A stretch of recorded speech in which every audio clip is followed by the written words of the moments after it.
15 March 2026ના રાત્રે 10 વાગ્યાની આસપાસ એક મારામારીની ઘટના બનેલી હતી રાજકોટ શહેર ખાતે, જે અંતર્ગત યુનિવર્સિટી પોલીસ સ્ટેશન ખાતે હત્યાના પ્રયાસ બાબતે ફરિયાદ દાખલ કરવામાં આવી હતી અને તેમાં સામેલ 3 આરોપીઓ અત્યારે સાગર જોગરાણા, ગોપાલ જોગરાણા તથા રવિ જોગરાણાની રાજકોટ શહેર પોલીસ દ્વારા ધરપકડ કરવામાં આવેલી છે. આ બનાવની વિગત કંઈક એવી હતી કે આ કામના મરણ જનાર જે ભાવેશ વણવી છે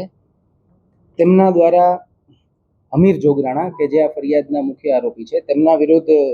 સિચોડાને લઈને ફરિયાદ કરવામાં આવતી હતી વારંવાર,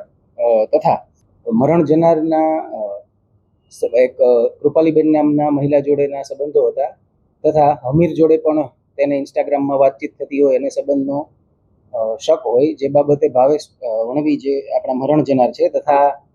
મુખ્ય આરોપી જે અમીર જોગરાણા છે તેમના વચ્ચે મંદુક હતું અને તે બાબતે આ ઝઘડો થયેલો હોવાનું પ્રાથમિક તપાસમાં સામે આવેલ છે. આ કામે જે આપણે 3 આરોપીની અટક કરેલી છે, સાગર જોગરાણા, ગોપાલ જોગરાણા તથા રવિ જોગરાણા, તેમના વિરુદ્ધ કોઈ ગુનાહિત ઇતિહાસ નથી જણાઈ આવેલો,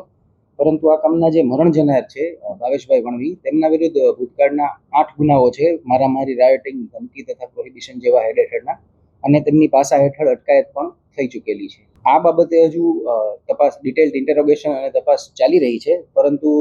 જે 15 તારીખના રાત્રિના જ્યારે ભાવેશભાઈ તેમની સાથે રાહુલભાઈ પરમાર સાથે બાઇક પર જઈ રહ્યા હતા ત્યારે આપણે દ્વારકેશ પાર્ક મેઇન રોડ પાસે તેમના પર પાછળથી બાઇક પર અલગ અલગ માણસો દ્વારા આવી અને ધોકા, પાઇપ વગેરે વડે હુમલો કરવામાં આવ્યો હતો અને ત્યારબાદ તેમને સ્વિફ્ટ ગાડીમાં નાખી તેમનું અપહરણ કરી અને આગળ જઈ અને છોડી દેવામાં આવેલ હતા. હાલ આટલી